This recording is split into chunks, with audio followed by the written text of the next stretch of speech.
A very good afternoon to one and all present here. Today, I, Muskan Grover, on behalf of Institute's Innovation Council of Geetaratan International Business School, welcome our esteemed guest, Ms. Sonal Agarwal Bali, and all the attendees on this webinar on national innovation and startup policy with special focus on women entrepreneurs, organized on the occasion of International Women's Day. Here, in this webinar, our focus is on encouraging women to progress and become entrepreneurs.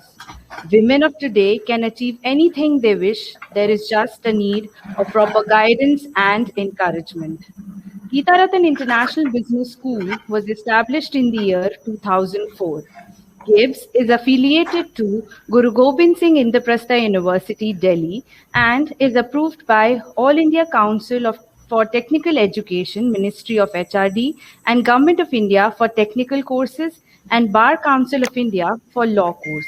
GIBS is currently offering postgraduate courses of MBA, first and second shift, MBA International Business, MCA Integrated, and undergraduate courses of BBA, BBA LLB, and BA LLB. GIBS has been graded A by National Assessment and Accreditation Council in the second cycle. GIBS has been rated A+ by State Fee Regulatory Committee, a fee committee of Government of NCT of Delhi, and Guru Gobind Singh Indraprastha University. GIBS has been rated the highest grading A by Joint Inspection Committee of Government of NCT of Delhi and Guru Gobind Singh Indraprastha University. GIBS has been graded A by the Audit Cell of Guru Gobind Singh Indraprastha University consecutively from the past 8 years. Also, GIBS has been rated as number 2 Pan-India by Times Business School Survey consecutively for the year 2018 and 2019. Ministry of Education, Government of India, has established an innovation cell with the purpose of systematically fostering the culture of innovation in all higher education institutions across the country. Under the guidance of Ministry of Education, Innovation Cell at GIBS focuses on creating complete ecosystem for the students which will foster the culture of innovation at the institute from the ideas generation to pre-incubation, incubation, and graduating from the incubator as successful startups. Round the year, IIC keeps on organizing activities for the awareness and skill development of the students. This webinar of today is one such activity organized by IIC at GIBS. The guest speaker of our webinar is a well-known women entrepreneur, Ms. Sonal Agarwal Bali. Ma'am is a founder of Diligent Consulting, is a chartered accountant with over 18 years of experience into leadership positions. Ma'am has worked in a flagship companies like PepsiCo, Fujifilm, and held strategic finance and controllership and leadership positions. She has been part of initial team as head of finance in successful Indian startups like Spice, Hotspot, and Oyo Rooms. Ma'am has headed the startup initiatives and incubation center for Kanoria Foundation. Ma'am has been a mentor at IIT Kanpur Incubation Invent. Ma'am has worked as an independent director of a listed company, an advisor and mentor to leading incubators and accelerators and various startups in diverse sectors. Ma'am was selected as a delegate to the Discover Israel Young Leaders Program by the Embassy of Israel and also secured a scholarship from a leading university of Israel. We are honored to have you, ma'am. I would like to invite Sonal ma'am to share her words of wisdom with us. Over to you, ma'am. Yeah, thank you, Musan, for that wonderful introduction. And I really thank GIBS for giving me this opportunity. I think I've been associated with GIBS for the last 2 years now, and it's always awesome to come and address the enthusiastic bunch of students and the faculty. Obviously, all thanks to the faculty who's doing a wonderful job in fostering what we called as innovation, entrepreneurship, which is going to drive a lot of economic wealth to this nation. So I think congratulations to the entire management of GIBS for enabling that very important aspect in the students. Though it is now mandatory by the government, but yeah, I think it is very crucial for the institutes to take this up, because they are able to put this particular attribute in the studenthood itself. And when the student starts thinking about it and understanding the concept, that they are not just made for employment, but there are plethora of other opportunities in terms of entrepreneurship and innovation that they can take up. So I'm really thrilled to address this forum. I think we have a bunch of students, enthusiastic students, which I can't see, but yeah, I'm sure they will have some kind of they will imbibe some qualities and some kind of material from what I speak today on this subject. So it is all about innovation, entrepreneurship, and obviously, a very beautiful day. We are celebrating Women's Day today, though every day is a Women's Day. But yeah, I think the world celebrates 8th of March as a Women's Day, and we are going to emphasize about how we can empower the women of today, for imbibing not just employment, but entrepreneurship opportunities also. So kudos to all the to be women in the forum today, and very happy Women's Day to all of us and all of you. So we'll start talking about innovation. When we say innovation, there's a lot of buzz around this word today. So what is innovation? Innovation is considered to be an idea which can be transformed into reality. So even in the daily lives also, we keep doing something or the other, and we can do it in an innovative way. So when we are doing something in an innovative way, we call it as innovation. So it's just that doing something in a more creative, in a more wonderful way, which gives very transformative and very disruptive results.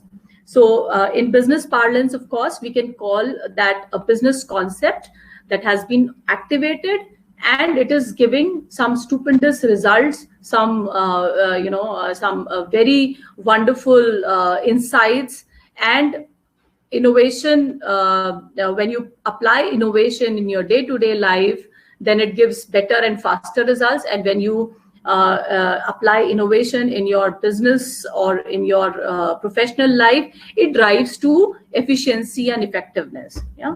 So if we just take an example of innovation, say, for example, in an automobile sector. So what has been the innovation around the automobile sector? So one, first came the bicycles. It was also an innovation, because before that, people were not, the ancient people, they were not privy to what is called as a wheel. So when the mankind invented wheel, then then an innovation into the mobility sector came, and a bicycle was invented, right? Then came two-wheelers, which were not running through a manual intervention, but they were running on fuel. Then obviously, the two-wheeler transformed into a four-wheeler, which was more convenient, which was more luxurious, which was more innovative. And now is the era of electric vehicles. Yeah. So what is electric vehicle? Electric vehicle is like from, the innovations of using fuel to enable mobility. Now we are using electric vehicles. Electric vehicles will now, disrupt the entire environmental issues. So it will be less pollutant. In fact, it will be no pollutant, innovation. And within the electric vehicles now, there are batteries which are coming with longer life. So that's also an innovation. So everything which is taking a new shape, and then it keeps on improvising using the innovative technologies. So that's called as constant innovation. So we are constantly innovating, if you talk about a sector, if you talk about anything. So it is called as, we are constantly innovating ourselves. So a very good environmental innovation is, previously you were doing only, field farming or field agriculture. Then came step farming. Now, if you go to Singapore and even in India, I've seen a couple of places wherein you're doing vertical farming, So you don't need a large land space to do the farming. Now you can do the farming on the walls, So that's beautiful innovation, and it is totally disruptive, because a country like Singapore, where there's no land, they innovated how to do agriculture in a different way and create more efficient results. Yeah.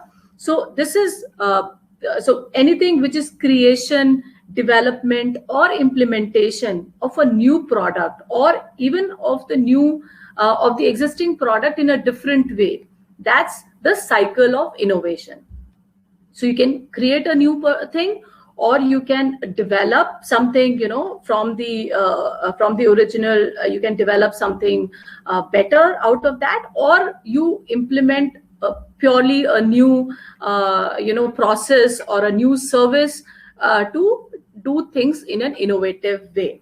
So what is the aim of doing doing things in an innovative way, or bringing about innovation? It has to be efficient. So it increases the efficiency of whatever you are doing. It increases the effectiveness. Innovation increases effectiveness also.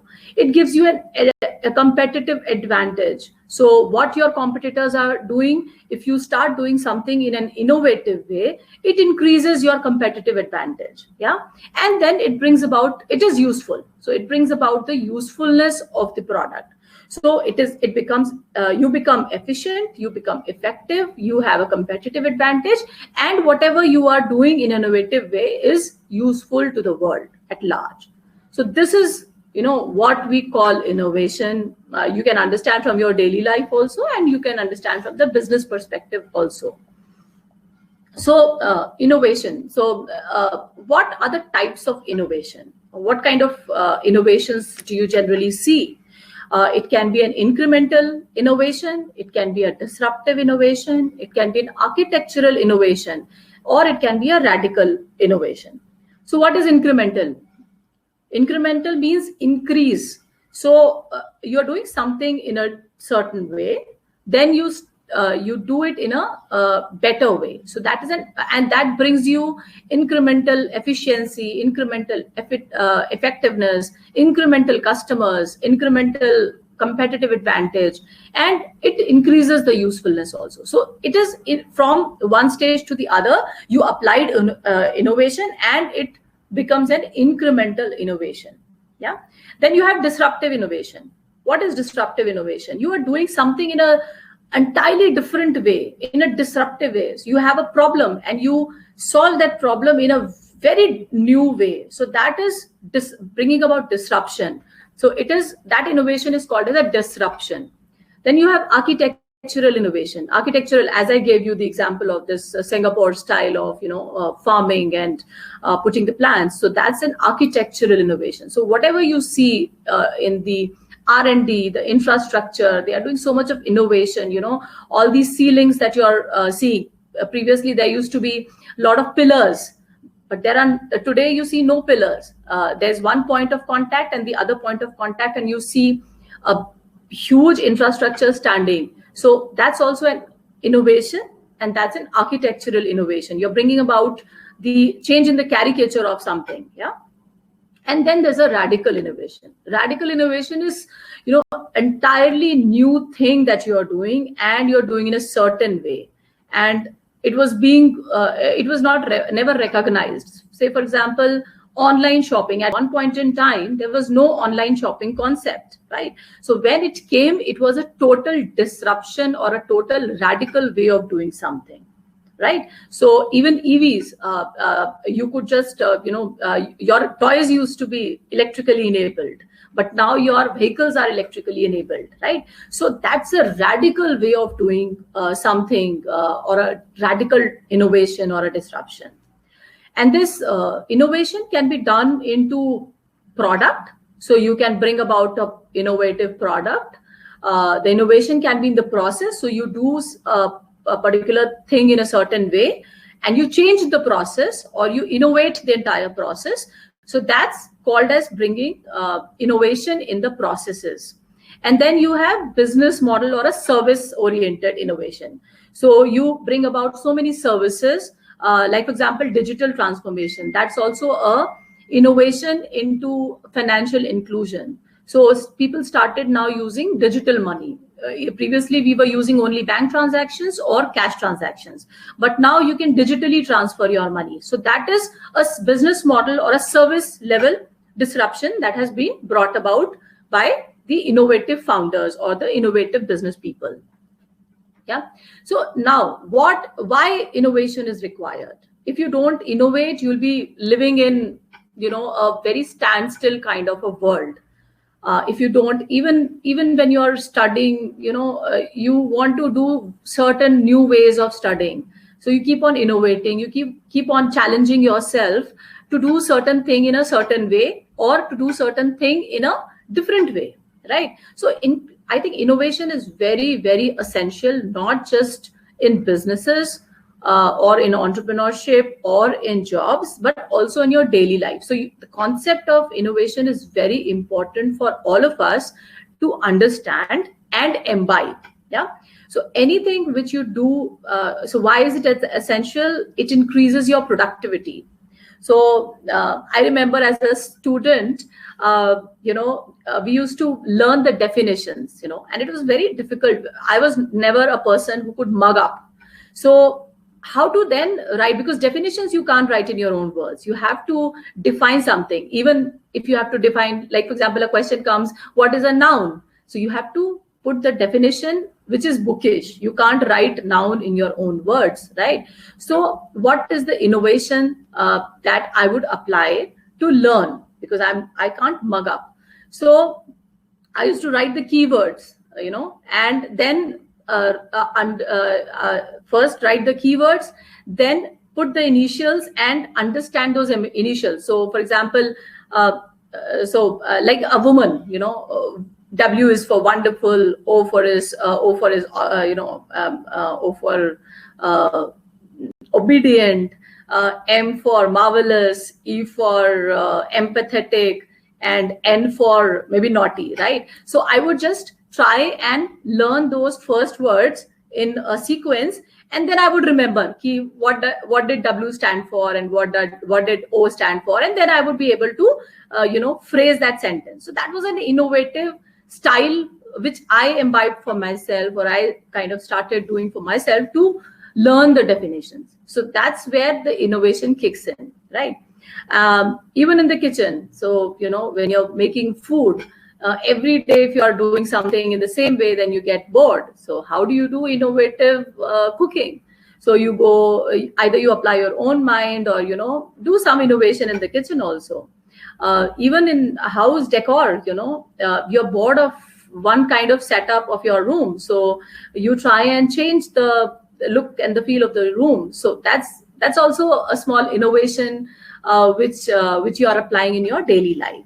So same thing if you start doing in your employment or your entrepreneurial journey, and start thinking different ways and more powerful ways, more wonderful ways of doing a certain thing, then it is like bringing about innovation in your life.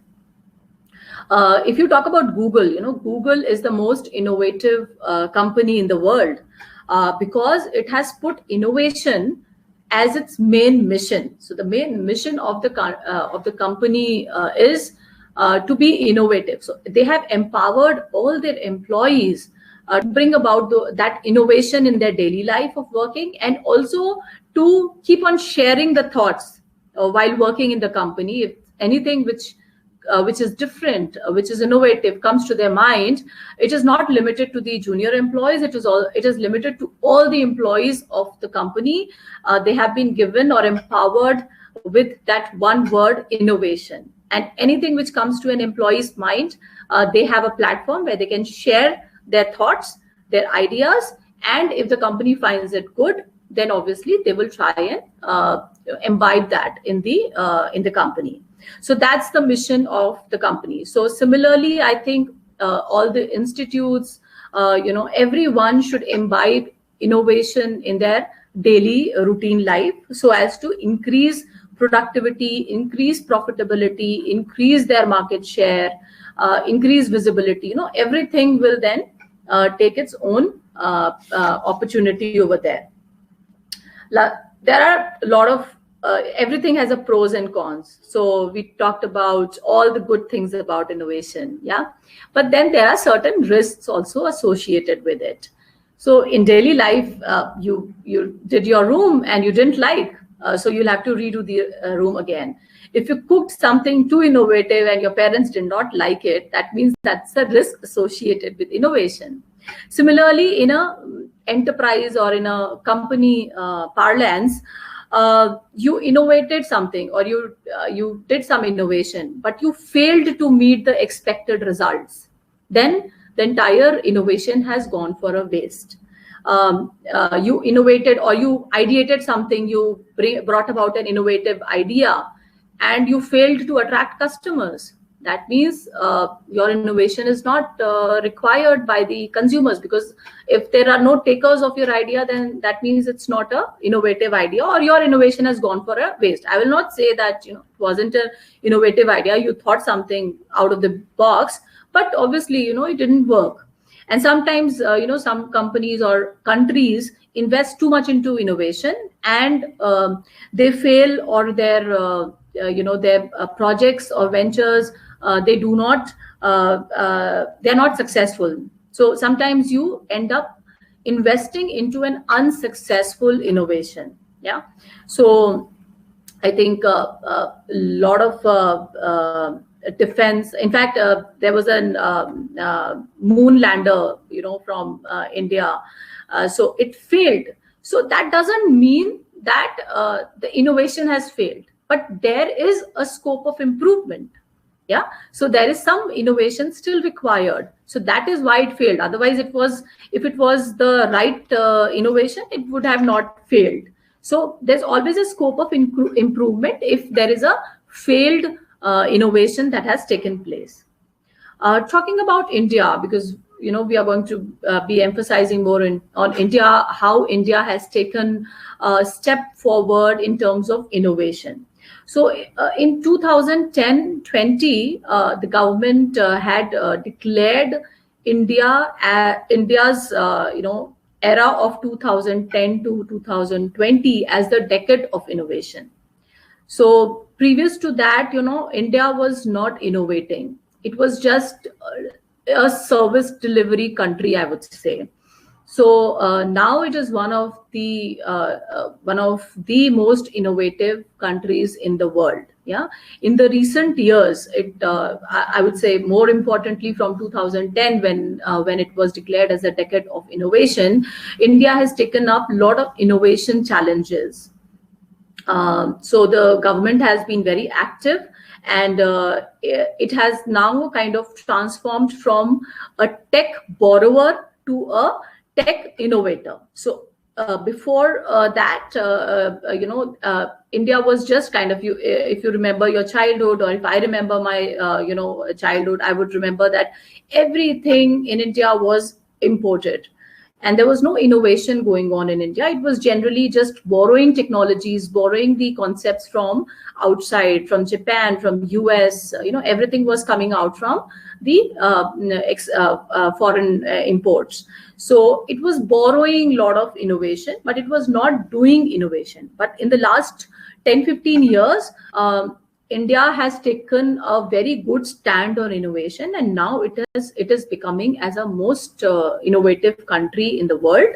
It is at the 48th spot in one of the surveys, which is called as the Global Innovation Index.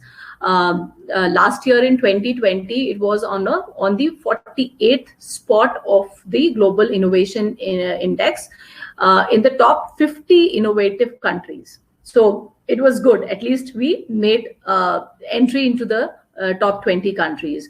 In 2018, it was on 57th spot, and in 2019, it was on 52 spot. So we were not amongst the top 50 countries until 2019.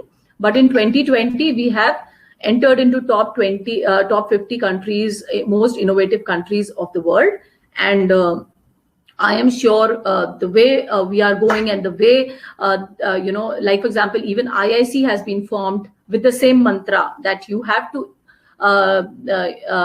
induce or empower in entrepreneurship, innovation, new technologies. So we are taking baby steps, and we'll be, I think by 2030, we'll be in the top 10 probably most innovative countries in the world.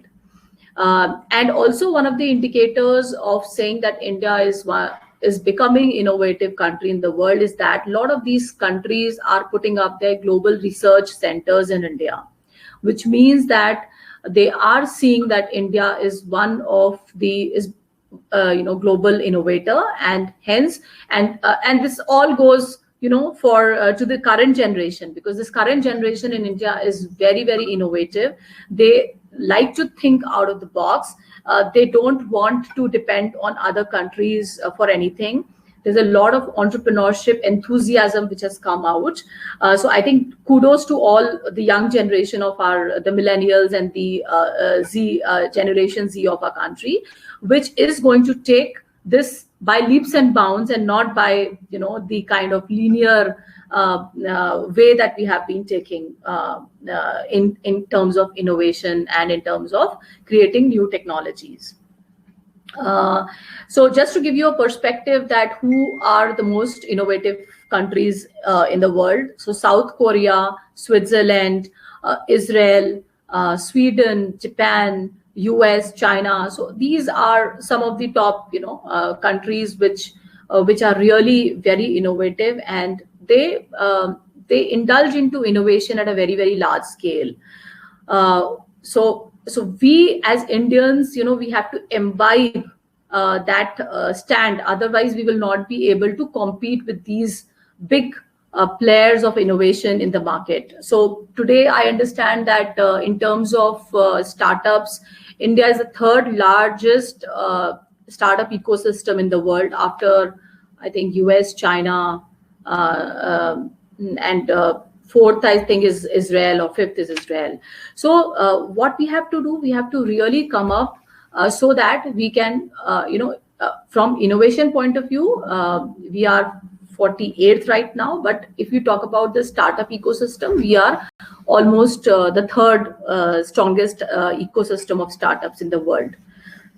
And technology is clearly our forte. So, and that is the reason we are doing very good in technology. Why we are 48th? Because we are not doing infrastructural or architectural innovation, because India is not doing. So even today, when we are talking about architectural or innovation, we are hiring that innovation from outside. So our metro, if you know that, it has been the entire technology, the entire management has been borrowed from Japan. Similarly, you see all these good infrastructure players in the market. They are either from Dubai or from the US or from Southeast Asia. So, that innovation in us is lacking. But technology today is the main strength of Indians. So that's the area where we have transformed a lot, and that is the reason in the startup ecosystem we are way ahead. But in overall innovation, we are still lagging behind. So I think in technology, it is a good sign, though we have taken a late mover advantage. So sometimes you say that, it is always good to be a first mover, but sometimes it is good to be a late mover or a second mover also, because then you have seen the entire thing, what is working, what is not working, and then you can do a incremental innovation. And then you can be ahead of the others by doing incremental innovation. So the most important innovation of India in terms of technology, in my mind, comes to be the SIM card or the data innovation. So though we are lagging behind in the generation. So when I remember when I went to South Korea in 2008, they were using 4G at that point in time, and we were not even talking about 3G. Yeah, so we were so behind in terms of the generation of telecom. But today, if we talk about the data, I think we are one of the leaders in data data providers. Uh, why? Because if you go to some other countries, the data is still very expensive. And here, with the innovation of Airtel and Jio, I think we are providing data at a dirt cheap rate. And that is the reason you see that data is available to all. And which has been such a boom during the pandemic, because what happened in pandemic, everything moved to digital, and everyone was using data, right from the villagers to the students doing online education to us doing working from home on digital platforms, and the teachers teaching online, all the shopping happening online. So everything had moved on to digital economy.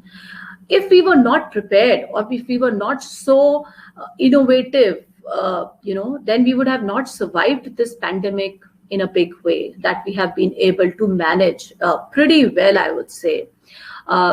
During the pandemic, a lot of countries have lost or have gone down in their GDPs, but we are still okay. I would say there's a lot of news on everything, that the economy is failing, and the inflation rate is high. But if you compare us with other countries, it has happened all over the country, all over the globe.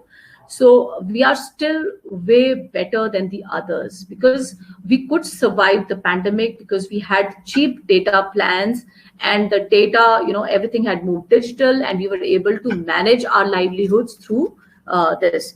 The area which suffered was production, of course, because that cannot be done on data.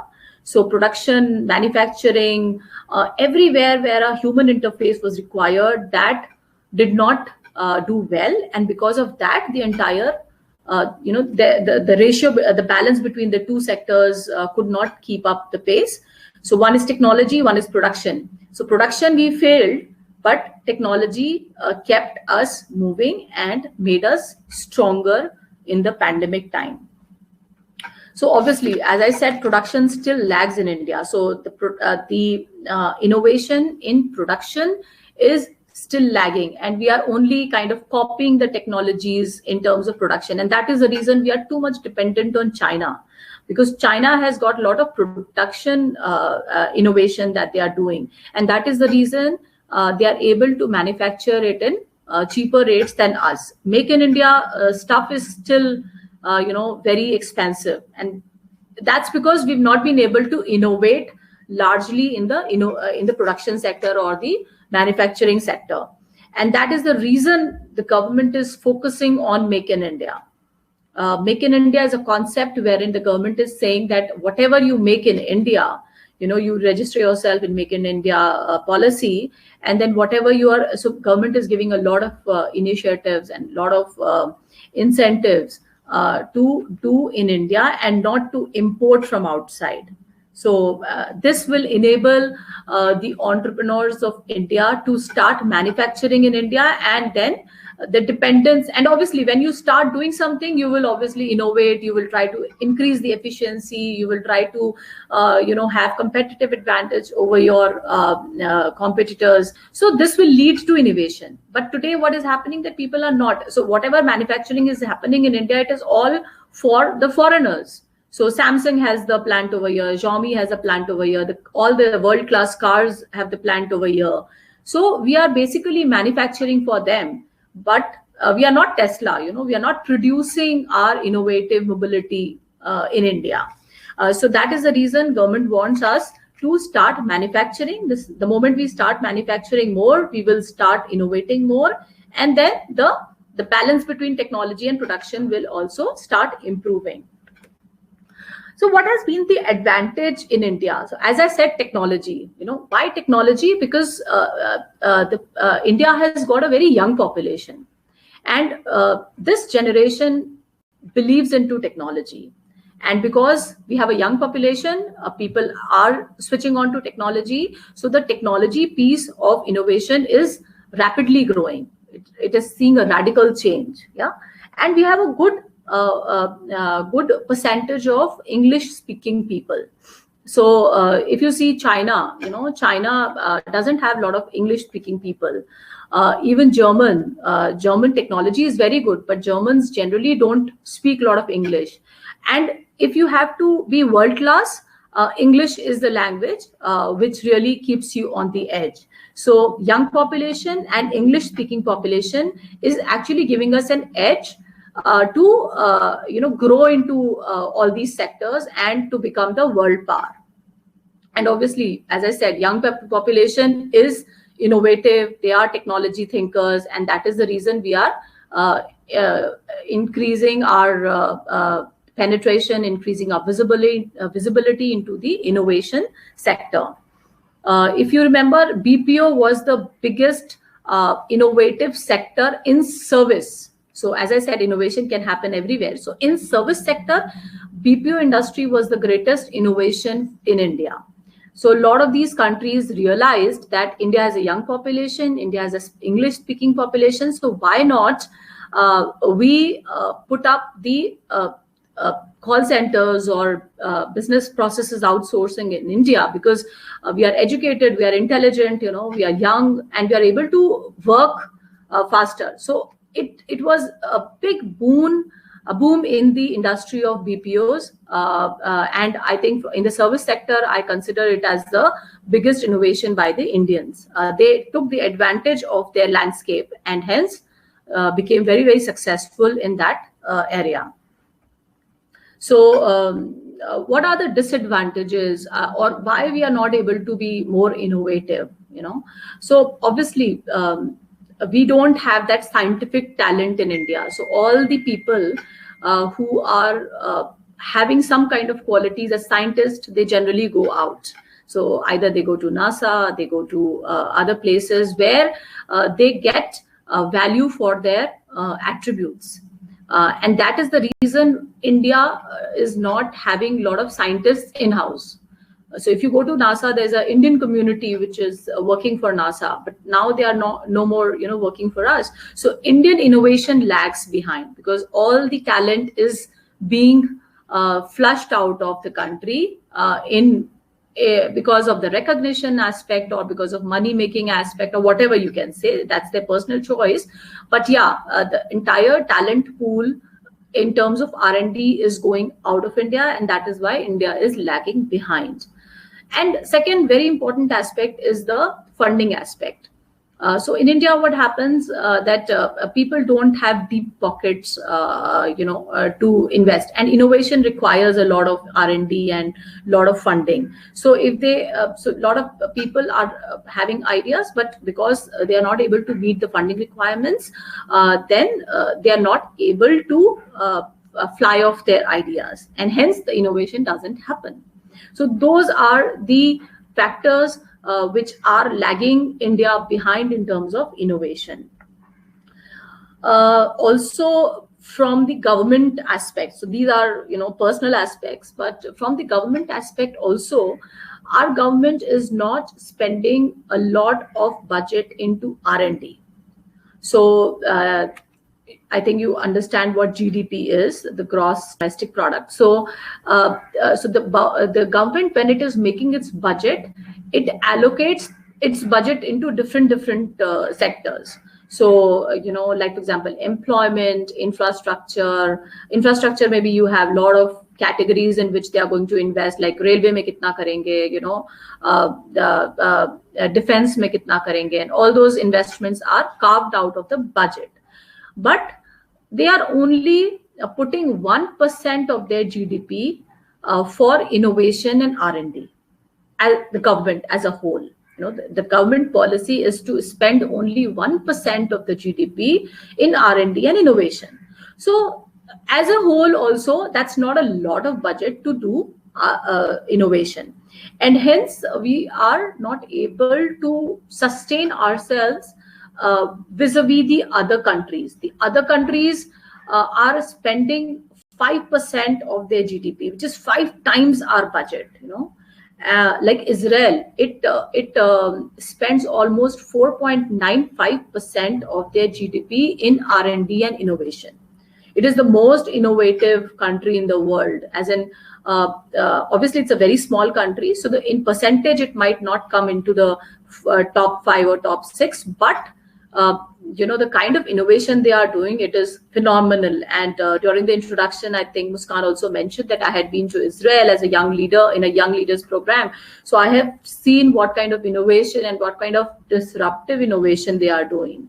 So, but see, their government is spending almost 5% of GDP in R&D and innovation.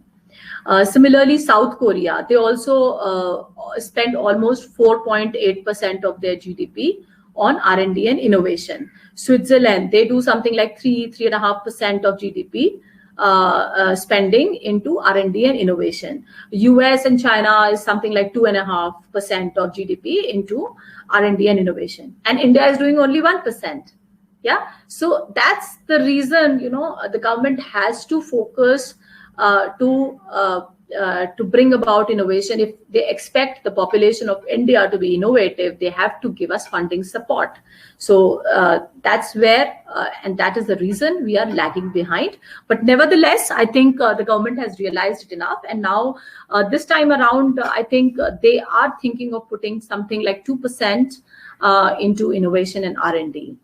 So now they have identified innovation as a priority, because without innovation and entrepreneurship, I don't think so the country can really do well. So they have identified it as a problem area or a focus area, and they are allocating enough budgets. They have kind of doubled their budget for R&D and innovation. And that is the reason decade of 2010 and 20 has been declared as the decade of innovation, and now they are strengthening their policies. So some of the policies that they have been floating to increase the innovation in the country. One is science, technology and innovation policy. This is focusing 2% of GDP to R&D. Then there's an inclusive innovation fund, which is called as IIF. This is to actually support and mobilize finance for developing all the innovative solutions. So if you see, the IIF is also focusing on funding to the startup ecosystem, and that is why they are mobilizing finance in different systems like debt, equity, venture debt, all those ticket items, you can say, to develop innovative solutions for the problem statements in India. Then they have floated the Make in India policy, where they are incentivizing a lot of manufacturers to take some benefits out of this policy and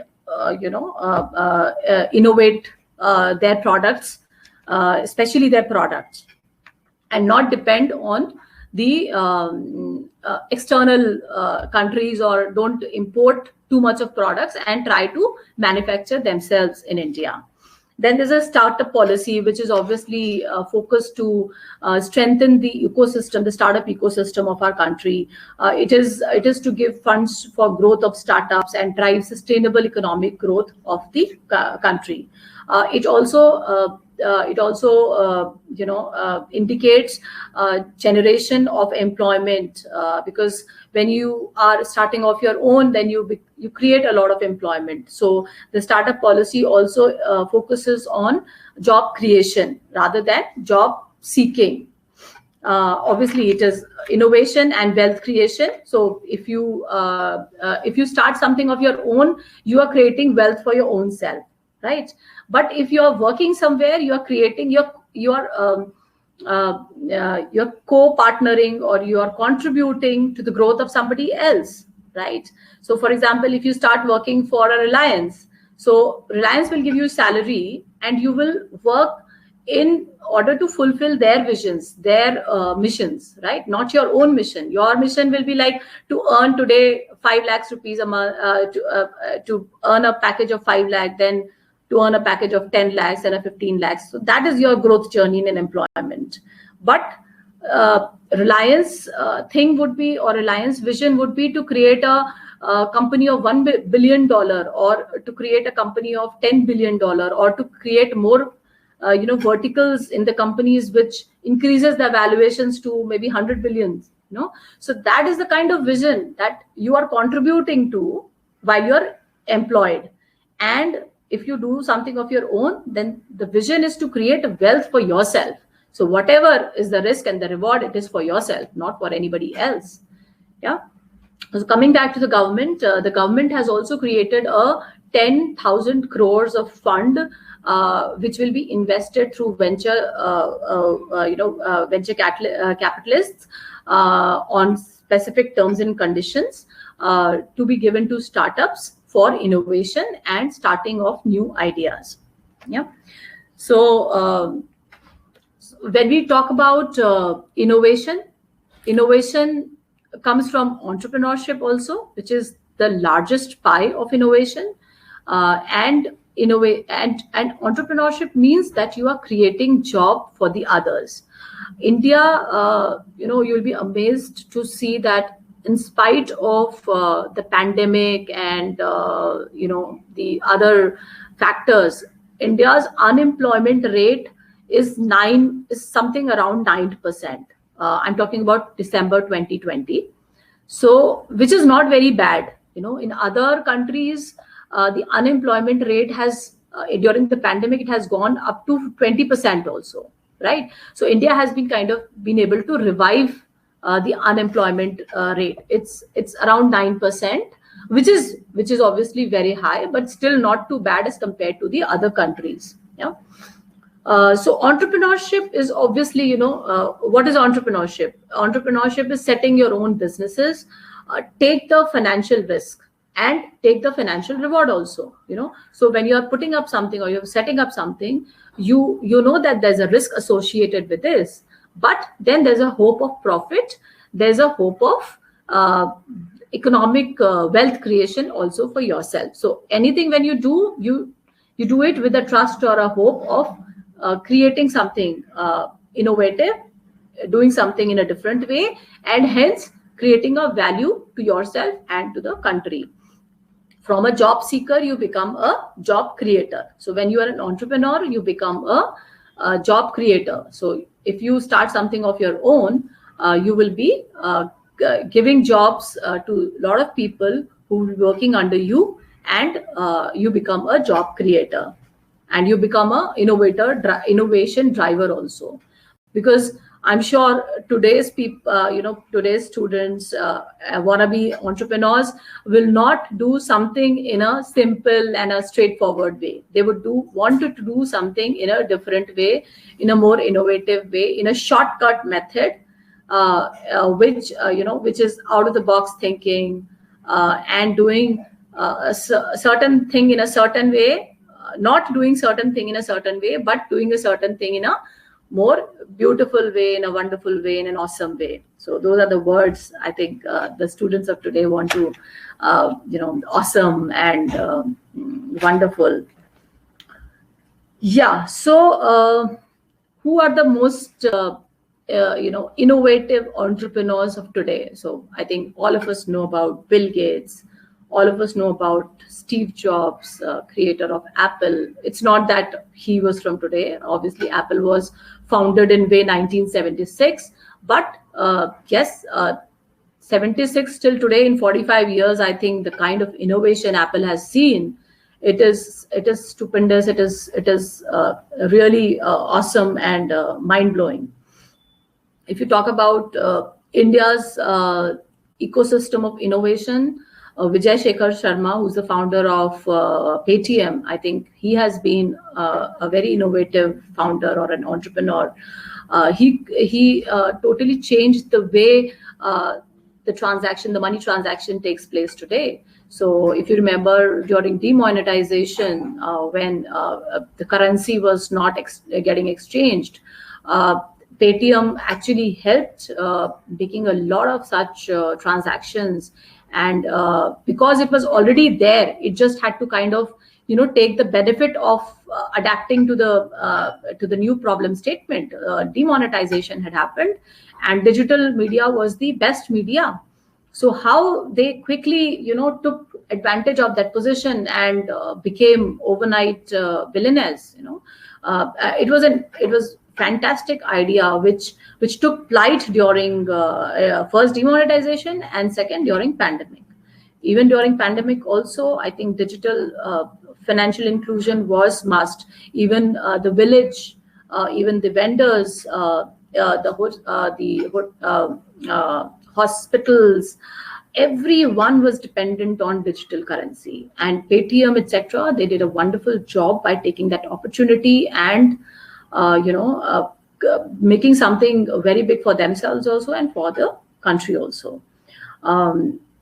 I remember even Flipkart, though Flipkart, I would not say it was an innovation, but yeah, they brought about the change as to how people shop today. So Amazon was there, but they replicated Amazon in an Indian way, and that's how they started, propagating about how you can shop online also. And today we have so many online shopping, and we are used to online shopping now. So that's how they changed the outlook as to how we can shop differently. We don't have to go and see, or we don't have to feel. We can shop online. And today I think all of us are kind of addicted to online shopping, from medicines to groceries to clothing to sport care to mobile handsets. Even the second-hand cars you can buy through online portals. So the world is changing so fast. If we talk about our grandparents and parents, they would have never realized, or they would have never thought of such kind of innovation that can come. It was so natural for them to go to a shop, look hundreds of things, look, feel, and then buy something. So it was total transformation of how you shop or how you pay through digital media. So that's innovation. Innovation may not happen overnight. It may take decades. It might be done overnight also. So it all depends upon what kind of problem solution you are looking at. So obviously, an entrepreneur, if you talk about Bill Gates, Mark Zuckerberg, Steve Jobs, Vijay Shekhar Sharma, Ritesh Agarwal of Oreo Rooms, or Bansal of the Bansal brothers of Flipkart, they all were entrepreneurs. And when they started off their ventures, they didn't know that they will become so big. So there was an element of risk associated with what they are going to do, and there's a financial risk. There is a social risk, because financial risk, what if they fail? They will lose all the capital. And social risk is, what if they fail? Will they get back into a job? Will they be able to show their faces? People will start talking dirt about them. So there's a social stigma also attached to entrepreneurship. But then I would say entrepreneurship is all about taking risks and earning the rewards.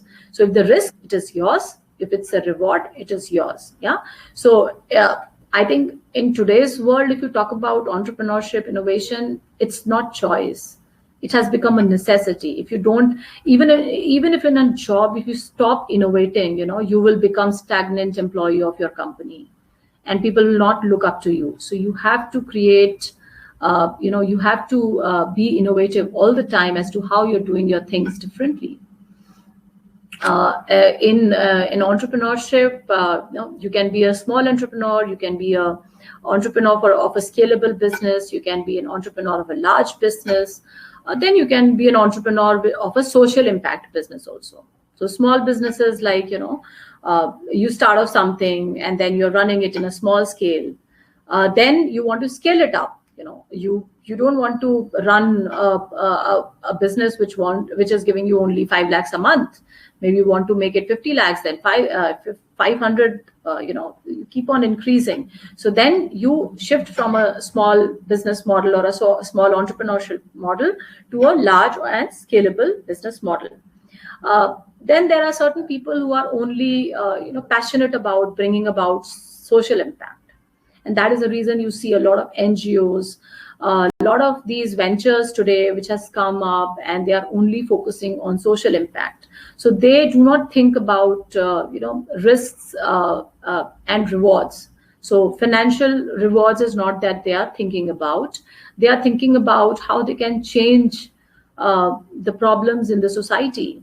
So there are a lot of doctors who have left their jobs, and they are only doing they are doing some innovative stuff in villages, or they are trying to cure cancer, doing seminars day in and day out, to avoid to preach people, or to let them know or create awareness as to how tobacco, cigarettes, alcohol, all these things are causing a lot of cancer. So that's a social impact entrepreneurship that they want to do, because probably they want to create a more healthy environment. Then a lot of people are socially freak of environment, wherein they don't want to see plastic and all. Yeah. So there are a lot of entrepreneurs who want to change the entire ecosystem from plastic to non-plastic environment, because plastic is very harmful for all of us, for the entire humanity and globe. So they want to create that kind of a social impact, wherein people are made aware of not using plastic and what are the hazards of using plastics, and they shift to a non-plastic product. Yeah. So it's not just that some entrepreneurs are working for money only. They are working for social impact, which gives them equal high. They feel motivated, they feel inspired, and they want to do achieve more by being socially active and creating a social impact. Women are women, when we talk about women entrepreneurs, obviously money is something, then because today, in today's parlance, women are on the equal footing of men. So they want to be economically independent.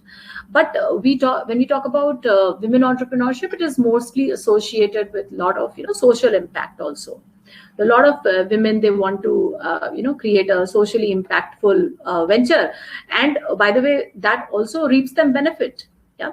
So some women wants to bring about women empowerment, which also is a social impact topic. So what they are doing, they are creating self-help groups, wherein they are employing more women, who they are trying to shift from their own kitchens to the community kitchens. So I'm employing, say, 10-15 women to make papad, pickles, mangori, and all those things. So I am doing two things. I'm a women entrepreneur. I am creating a profitable model for myself, as well as I'm creating a social impact by giving employment to a lot of downtrodden or a lot of backward women. So I'm fulfilling my aspiration of. It's not about me. I'm just giving an example that this woman is, fulfilling her aspiration of being an entrepreneur, becoming economically independent, and also providing a social impact in the ecosystem. So, it is said that in fact, there's a very famous saying from Pandit Jawaharlal Nehru. Then he said, when women moves forward, the family moves, the village moves, and the nation moves. So it's very easy to understand that if you have an educated woman in your family, she would want the entire family to be educated. She will look for a like-minded society. So obviously she would want, or she would preach that how important it is for oneself to get educated, and then she would want to create an ecosystem around her which is educated. Same goes with entrepreneurship also. So when you see a woman, or when a woman is moving forward in her entrepreneurial journey, she will try to take others also along with. And when she takes others along with, she is making their livelihoods also better. So that's how she's creating a livelihood sustainability for herself, for her employees, and for the nation as a whole. So somebody told me once that if you give, so obviously everyone's mothers are the budget makers of their house. So your father is having an income of say 5,000 rupees per month, and the mother has to run the house in 5,000 rupees. Yeah. So when your father's salary increases, he gets an increment. Say he goes on to 10,000 rupees per month. Now the mother will be able to run the house in 10,000 rupees also, and will also be able to save. Yeah. And similarly, if your father, gets demoted or gets a cut in the salary, for example, in the pandemic, it happened for so many people. So then also she will be able to run the family in the smaller budget. So the woman has a capability of running her family in the available means and resources. So similarly, if a woman is an entrepreneur and she has got a set of available resource and funds, she will be able to create a value of that particular fund. So that's the notion, or that's the beauty of a women entrepreneur. And that is the reason when a woman gets into an entrepreneurship, she is generally very, very successful.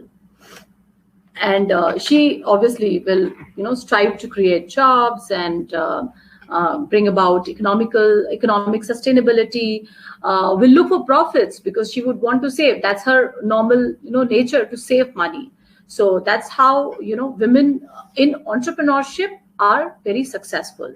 So on this Women's Day, I think all the students who are wannabe entrepreneurs, I would urge that employment is one aspect that you should see after doing your graduation, or doing your MBA, or doing your post graduation, whatever courses you are doing.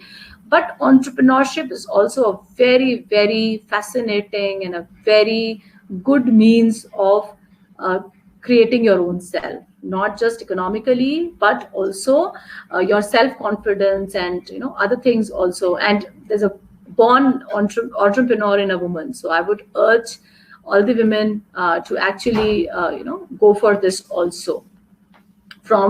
I've seen, if you go and see on the internet, a lot of women have actually transformed from their kitchen to entrepreneurship. So you have seen a lot of home chefs coming up. So what is that? They are good at cooking. They're passionate about cooking. So they take home chef as an entrepreneurship for themselves. So it gives them flexibility to remain in house, but follow their dreams and passion also, and also assist or support the in family income. So that's the entire thesis that comes when a woman takes up entrepreneurship. Similarly, you've seen a lot of daycares and schools are being run by women. Why? Because that's the art they have, that's the art that they already have in themselves. They know how to take care of a child. That's an inborn quality in themselves. So it's very natural for them to start something like a daycare or a play school or something like that, because she doesn't have to learn, or she doesn't have to go for a course to learn for something. It's something coming naturally from her, and she just turns it into a business model. So some of the successful women entrepreneurs in the world. I think whenever we think about a successful women entrepreneur in the world, Oprah Winfrey, she comes straight on top of our minds, because she's the most well-known, most successful women entrepreneur. So she was into various things. Then she started her production houses. She started doing this chat show, and she is extremely, extremely successful. She has, I think, a net worth of more than $3 billion. And there's another lady by the name of Geena. She is having a $17 billion net worth. Imagine, means it's awesome. Even I found out today when I was preparing for this lecture that Gina Rinehart, she is she's an Australian entrepreneur, and she runs a company called as Hancock, and she has a net worth of $17 billion. Mind blowing. If you talk about India, so Oprah Winfrey of the globe and Ekta Kapoor of India. So Ekta Kapoor also, she is also a very famous entrepreneur of India into the film industry and the production industry. So one of her name came into my mind, and then Shehnaz Hussain. Shehnaz Hussain is one of the oldest entrepreneur of India. She started her beauty and wellness chain, and she started her parlor, the beauty salon, and this she started giving franchisee, and she's done an awesome job when it comes to entrepreneurship. Kiran Majumdar-Shaw, she's also one of the founders of a company called as Biocon, I guess, and she's also a very, very successful entrepreneur in today's time. Then Shraddha, she's the founder of Your Story.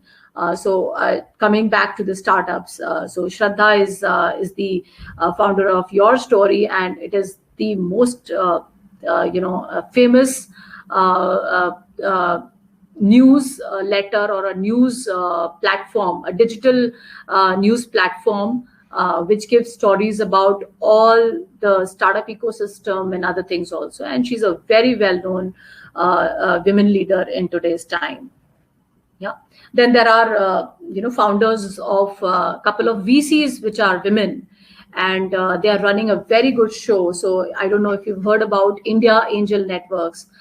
So that is also run by a lady called as Padmaja. Then there is a Kalari Capital, which is run by Vani Kola. So these are also very big names and very inspiring names in the entrepreneurship journey, and they really motivates and inspires us to take entrepreneurship as a profession. Talking about how women inspires women, or how women inspires others, and how women as an entrepreneur is good for our for the economic conditions of our country. So obviously, one woman in action, as I said, Pandit Jawaharlal Nehru also said the same thing, that one woman inspires others. And it may not be a woman, obviously a woman inspires women, but it also she also inspires a lot of other human beings, and people start looking up to her journey. So there is a lot of inspiration factor that comes when you see a woman entrepreneur, because as I said, that it's different. She's doing something different, which is acclaimed, and which is very motivating for the others.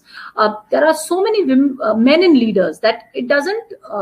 They are inspiring. I'm not saying they're not inspiring, but it's a common thing to happen.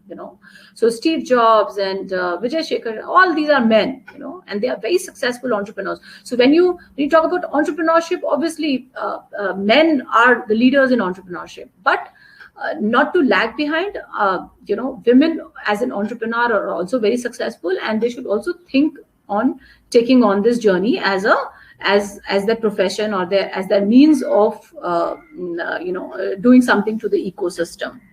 And as you know that world's 50% population is women. So if you talk about women taking on entrepreneurship or taking on economic independence, if that 50% is not working, so the economic development of the country will not happen, because 50% of your population is women. If she's not working, if she's not contributing to earning, that means there is a lag in the economic development of the country. And today, if you talk about statistics, 50% of the women population of the country is women, but they're only contributing to 20% of the total workforce. So out of that 50%, only 20% are working in some form or the other. Yeah, so they might be working as employees of the company. They might be successful leaders in an organization, or they might be entrepreneurs, but they are only contributing to 20% of the workforce. So look at the opportunity. There's a 30% lag. If all this 30% also starts thinking of economic independence in one way or the other, our country will flourish so much. I've been to Southeast Asian countries, and there you see the women, working like anything. So you don't see any girl or a woman not working, and that is the reason that per capita income is very high, because all the women are working in some form or the other. Yeah. So if the women contributes in progression, or if she contributes in the workforce, then it tantamounts to economic progression of the country also. So it is very crucial for us, for you guys as entrepreneur, as students, to understand that you have to contribute in some way or the other. Yeah. And the women have to really unleash their potential towards innovative thinking, either to take up jobs, be innovative, or to take up entrepreneurship, and then contribute to the overall economic growth of the country. Some of the very natural traits of entrepreneurs, if you talk about entrepreneurs, or you talk about women entrepreneurs, whatever. So some of the traits is imagination. You have to, because when we are saying innovation, entrepreneurship, it means bringing the idea into reality. And how you can bring the idea into reality? You have to have a creative thinking. You have to imagine how you can bring that idea into reality. And that's how imagination or creative thinking is a crucial attribute of being an entrepreneur. And this comes naturally to women, and that is why you see a lot of painters, writers, poets, successful, they are women, because creativity and imagination comes naturally to them. Then hard work is the second most important trait of an entrepreneur. So if you are not committed to 24/7 kind of working, or giving your all the time to your venture, you will not be able to sustain it long. So hard work is very important for an entrepreneur, and I think that also comes naturally for females. So to become a successful entrepreneur, if you require imagination, if you require hard work, then a woman with such attributes can naturally become a successful entrepreneur. Persistence, that's the third major quality of an entrepreneur. Persistence means never say never kind of a spirit. So if you have failed once, you'll get up and start again. You'll say, okay, let me unlearn and then learn.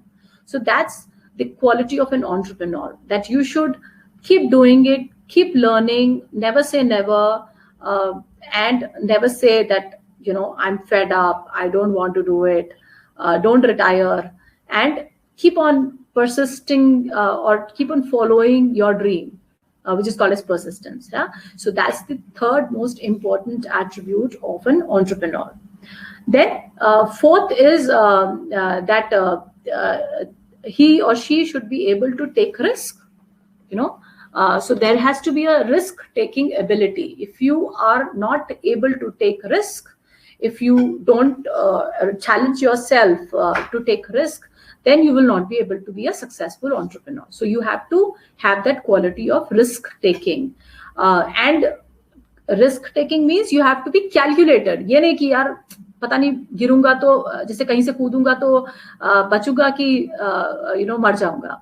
So that is not. You have to calculate कि मैं इतनी दूरी से कूदूंगा तो मरूंगा, अगर मैं इतनी दूरी से कूदूंगा तो नहीं मरूंगा, या इस स्टाइल से कूदूंगा तो नहीं मरूंगा. So that calculation is very important. Similarly, in a business, what is that calculated risk that you have to take, that you foresee a result which is positive and not negative? So you have to take that risk, but you have to take a calculated risk. So that is very important for an entrepreneur to understand that I am taking risk. ये नहीं कि risk लिया और I just took a risk and I failed. No, whether you took a calculated risk or you just took a risk, So that's the difference between risk-taking ability or just doing a foolish act. Right? Agriculture, technology, IT services, finance, all kind of technology startups. These are all very important areas where the generation today, the millennials and the generation Z of today, they can look for innovation, entrepreneurship, and economic progression of the of the country. And I think women will obviously, I will write to, just because today is Women's Day also, so I would like to emphasize that it's a very important role for the women of today to play in the economic progression of the country. So if you really want your country to grow, you have to do something which makes you sustainable, which contributes to families' income, and which contributes to the nation's income, and develops the GDP of the nation, and give us a strong footage in terms of as we said that today we are 48th, tomorrow we might be 40th, and maybe in the next 1 decade we are like top 5. So it would be such an honor for all of us as senior citizens to see our country coming into that spot. And I think it will drive to better utilization of the available resources and the improvement in the quality of life. So if you see the quality of life 20 years back and today, the quality of life has improved so much because the country has advanced. Country has taken innovation as a route towards progression, and the government is also doing so many things to keep the population, or to keep the citizens of India motivated enough to work in some way or the other. Education has taken a very, very good leap. If you look at the new education policy, it all focuses on technology, AI, STEM learning. STEM was I don't know, it was what kind of a black, what do you call it, as a black box word in our times. We didn't know what STEM education is, but today the schools are giving STEM education. Similarly, the institutes are imbibing all these entrepreneurship qualities, technology. Everything is is being done with a lot of technology usage. So the population of India, or the citizens of India today, they are very smart. They are technology avid, and they know what to do in the right way. So I think if we empower our students today to understand these things, then tomorrow they would be able to take the right decision as to what is good for them. Whether they want to take up a nice job, get into leadership positions, retire a very comfortable life. But there are challenges in employment also, as all of us know. There is no security, nothing at all. So one is employment, the other route is to take up entrepreneurship. It is hard to build something, but once you've been able to build something, it is easier to sustain it. Yeah, and from a job seeker to a job creator, and also you can grow manifolds. So from a 5 lakh to a 10 lakh salary, it might take you 2 years, 3 years, maybe 1 year also to grow. But if you are able to become an innovative, successful entrepreneur, it takes no time to actually take that hike in your career.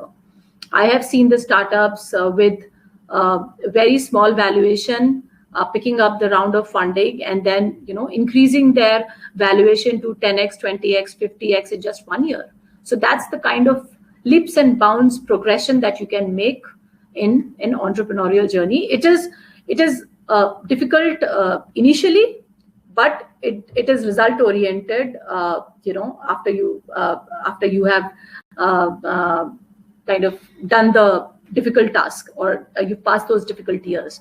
But employment is a journey that is an ongoing journey. every time you have to keep on thinking of progression. आज manager हो, कल को senior manager बनना है, उसके बाद vice president बनना है, उसके बाद CEO बनना है. So there are aspirations जो धीरे धीरे बढ़ते रहेंगे और चलते रहेंगे. Yeah. So I think with that note, I would just keep that thought with all the students out here, that it's your life journey, it's your career journey, which path you want to take, but be aware of what entrepreneurship is all about. The choice is not just to take up a job, but plethora of other opportunities are there when you grow. When you pass out from here, talk to your counselors, talk to your mentors, and see what is good for you. As personally also what is good for you. So thank you so much, Gibbs, Sheetal, and I leave up to you guys. Thanks for the patience that the students have shown. Yeah, I hope it was. It was indeed a wonderful session, ma'am. And actually, you started in a very correct manner. Yeah. You started by saying that innovation is a strategic advantage for a nation. Then how India is lagging behind. Why government is now focusing more on having innovation and entrepreneurship. Yeah. Then you shifted to innovation as per se, how to actually generate that. And and you have spoken about that, which areas innovation is more desirable. Specifically, like you rightly said, in the area of manufacturing, we are lagging behind, and China is actually, leading. Going. Yeah, it is getting past us. Mm-hmm. Similarly, you have rightly also said that women entrepreneurship is going to be really, is been there so far in the social entrepreneurship projects more. Yeah. However, I think we have come to that age that we have also started to look at the money as a element, and females are now moving, very heavily towards that developing of entrepreneurship. So, ma'am, I think you have answered all the questions even before asking any. Yeah, So I didn't expect it to be such a long session, but when I started speaking, a lot of thoughts kept coming in, and I wanted to speak my mind. So I wanted to just do a small poll, and obviously, free to take any questions that the students have. Yeah, we have 3 questions which were there. One question is like what is the best particular way to improve our creative thinking and getting innovative ideas? So this is a student's mind, that where are they going to develop that perspective? Yeah. So basically, what I urge to the students is to go and listen to a lot of coaches and mentors, who are there, who gives a different perspective to a particular thing. Like there are a lot of master classes happening these times. You have Mind Valley, you have Ankur Wariku's master classes, you have inspirational thinking, you have motivational, so basically these people tell you how to think differently. Yeah. And that's how you can imbibe that. There's something that you can do by, naturally, that comes naturally to you. So if I am creative, I will start doing everything in a creative way, right? That comes naturally to me. But if you really want to imbibe, then you have to go maybe hear somebody and then try to gauge what they are trying to say, and try to do those things in your normal life. Yes. There's one more question coming up now. So how can we build up innovation capabilities in us? I think ma'am has already answered that question. So ma'am, can you elaborate something of master classes just now you've spoken about, like, so that they know that, where they can look for? Yeah. So there are, maybe I can share the names, separately with you, Sheetal. But there are a lot of master classes today. If you go and search on the net, there are a lot of people who are talking about how to think differently. There are master classes on startups. There are master classes on entrepreneurship. So if you go and hear them, and they talk from their life journey, so it inspires you. It gives you a lot of thoughts and ideas as to how people have dealt with the problems, how they have been able to solve a particular problem in a particular way, right? So when you hear something from them, then you also start thinking how you can do differently, and attribute gets imbibed in you, right? And I think that is what I was just writing as a poll question also, that what do you think, innovation is a choice or a necessity? Yeah. So how can I just put this thing? It is ready, ma'am? I have just written innovation is choice or necessity. How do I float it? So you go for preview and then you can start. Oh, okay. Preview and then publish, huh? Yeah. Okay. Okay. So let's hear from the students that whether innovation they would want to do it as a choice, or they think that it's a necessity. So 100% are so far saying choice. Choice. Yeah. Yeah. So come on, students. So I Yeah. No. Yeah. So it's going 50-50. okay. I think it's in. They're still posting, right? Yeah. So whenever you want, you can end it and it will Acha. stop there. All right. Okay. We'll wait maybe for others to answer. Okay. Yeah. So 57-42. Yeah. I think, yeah, in today's time, it is a necessity, because it's, as I said in my opening statements, that innovation is not about bringing innovation in your workplace. Yeah. Innovation is all about doing how you are managing your life. So how you can think differently every time, writing notes, how can you do it innovatively? Somebody innovated shorthand. So that was how you can write quickly. So I think Yeah. innovation is everywhere, And what I've seen, out of my experience also, like, even if you're thinking that it is absolutely new, you believe that it is a new idea, Yeah. and you Google it, you would find that, there are similar things which are already existing. Yes, of course, Yeah. Yeah. So this is also there, like, so we have another question. The Sanjana Arora is asking that, ma'am, experience is more important to imbibe creativity. She's saying that, I believe, isn't it? Experience is more important, she's saying. Yeah. Not really. Yes and no, I would say. It obviously depends upon oneself also. But if you talk about general, I think experience is not important for creativity. Experience is all about how you can build something which requires experience, but something which does not require an experience. For example, Ritesh Agarwal, he was a 18-year-old boy when he created Oyo Rooms. So how did that come into his mind? Because he was innovative thinker. He wanted to solve some problem. And sometimes innovation comes from your problems. I would not say experience, but your own problem facing issues. Sometimes you see a child. I have seen a 8-year-old child who became the CEO of his company. So उसके पास क्या experience था? Yeah. Even Mark Zuckerberg, he started his company in a very nascent stage. He had no experience, but it's just that what he was doing, he wanted to do in a different way. He did it for fun, and it became a $1 billion company. Truly said, ma'am. So, Nitish is asking that, do you recommend any particular master class or podcast or a novel for thinking creatively? I think if you go by, understanding the, I think he's from more startup ecosystem, but Ankur Wariku, who's the founder of Nearby, he started his, master classes, but it's more about startup, what kind of problems he's faced. But I've heard Mind Valley, and I found it truly inspiring. I'm forgetting the name of the founder, but he sometimes tells you about very small things, how you're doing it differently. So I'll just tell you about my last I saw it yesterday. There's a video that I saw yesterday only.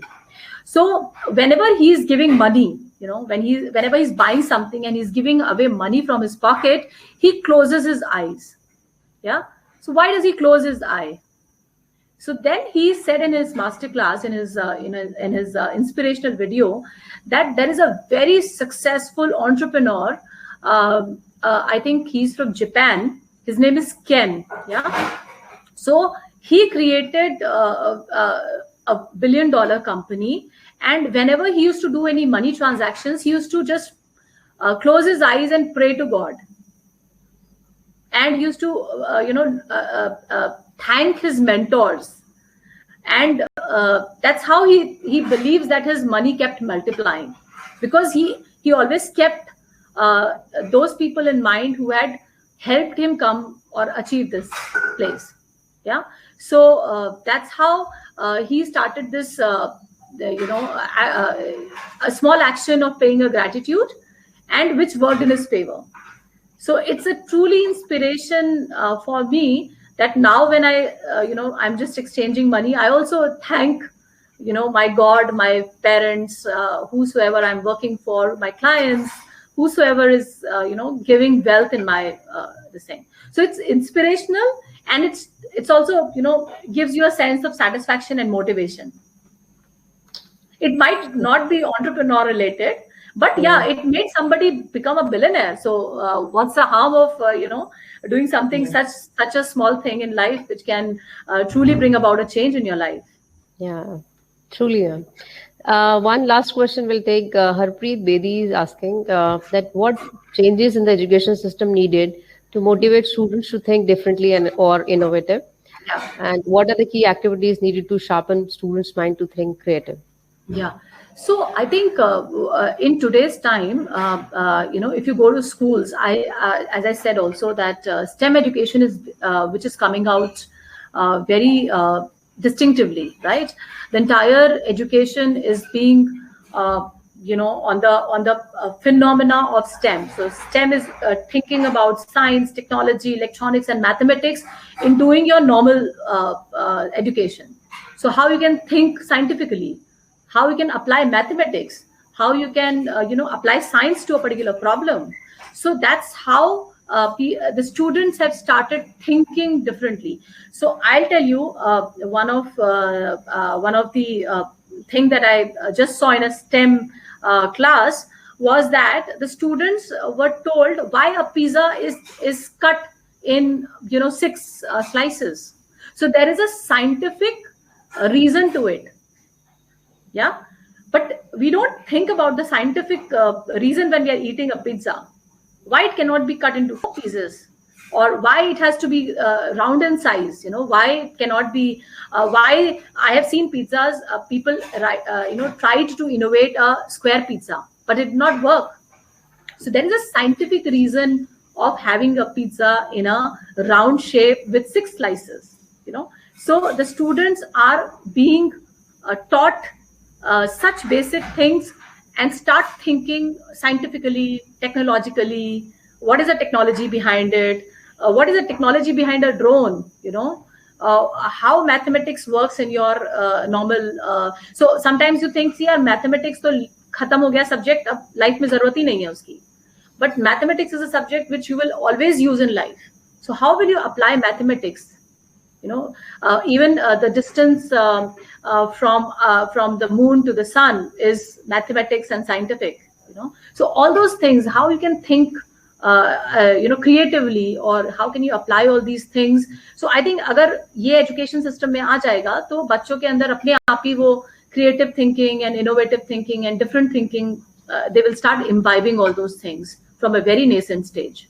And I think what the institutes etc are doing, like for example what you are doing with IIC, that's also a breakthrough for creative thinking, because there the students will be coming and they will be solving problems, or they'll be working on ventures, or they'll be meeting the founders of innovative products or innovative ventures.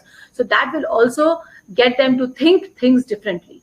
So I think that's the start from the students, then to the ecosystem where the economy is flourishing. I think that's how you can bring about creativity. Yeah. So with this, I think the questions are almost. We have answered all the questions. Still, students, if any persist, any other question you want to raise, you can. I want to just make one more poll. If they are willing to, how do I reset it? Add a new poll. Okay. Yeah.